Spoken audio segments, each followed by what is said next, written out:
Welcome to steno dictation. Dictation 5 second बाद शुरू होगा। स्टार्ट। भुवनेश्वर में आयोजित पुलिस महानिदेशकों और महानिरीक्षकों के 3 दिवसीय सम्मेलन में राष्ट्रीय सुरक्षा सलाहकार, गृह मंत्री और प्रधानमंत्री का शामिल होना इस सम्मेलन की महत्ता को रेखांकित करता है। इसकी पुष्टि इस सम्मेलन में आतंकवाद, नक्सलवाद, साइबर अपराध, नशीले पदार्थों की तस्करी और खालिस्तान समर्थक समूहों की गतिविधियों के अतिरिक्त आंतरिक सुरक्षा से जुड़े अन्य विषयों पर गहन चर्चा से भी होती है। इस सम्मेलन में 3 दिनों तक विभिन्न विषयों पर हुई चर्चा के निष्कर्षों को अमल में लाने के ठोस उपाय करने से ही आंतरिक सुरक्षा को बल मिलेगा। वर्तमान में आंतरिक सुरक्षा के समक्ष कई मोर्चों पर गंभीर चुनौतियां खड़ी होती हुई दिख रही हैं। एक ऐसे समय जब भारत 2045 तक विकसित राष्ट्र के लक्ष्य को पाने के लिए अग्रसर है, तब हर स्तर पर कानून एवं व्यवस्था को सुदृढ़ करने पर न केवल जोर दिया जाना चाहिए, बल्कि ऐसे उपाय किए जाने चाहिए जिससे आम लोगों का सुरक्षा परिदृश्य के प्रति भरोसा और अधिक बढ़े। यह अच्छा है कि इस सम्मेलन में साइबर अपराधों पर भी गंभीर चर्चा की गई, लेकिन इसकी अनदेखी नहीं की जानी चाहिए कि साइबर अपराध बढ़ते ही चले जा रहे हैं। साइबर अपराधी जिस तरह संगठित होकर काम करने लगे हैं, वह सुरक्षा एजेंसियों के लिए एक गंभीर चुनौती बन गया है।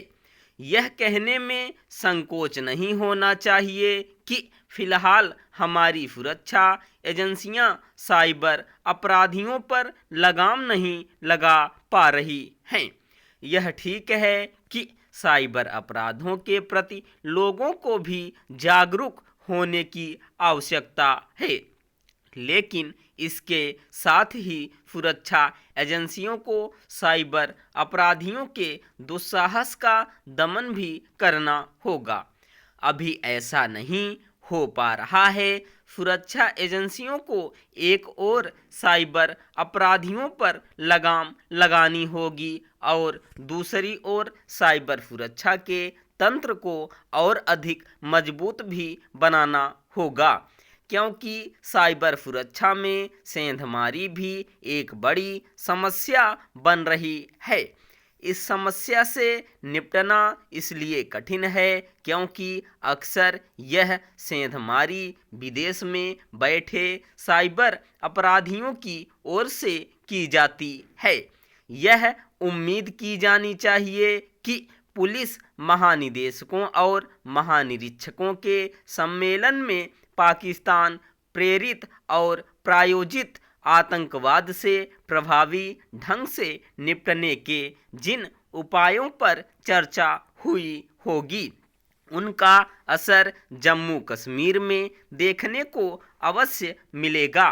वर्तमान में पाकिस्तान के साथ साथ बांग्लादेश से भी सतर्क रहने की आवश्यकता है, क्योंकि वहां की स्थितियां आतंकी और जिहादी तत्वों को बल प्रदान करने वाली हैं।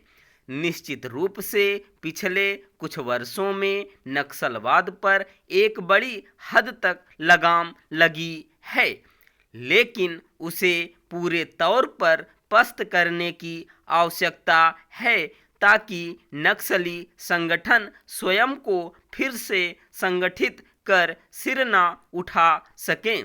यह संतोषजनक है कि नए आपराधिक कानूनों पर अमल शुरू हो गया है और इस सम्मेलन में चर्चा भी हुई, लेकिन बात तब बनेगी जब आम आदमी को इन कानूनों का सकारात्मक प्रभाव नजर आएगा। स्टॉप।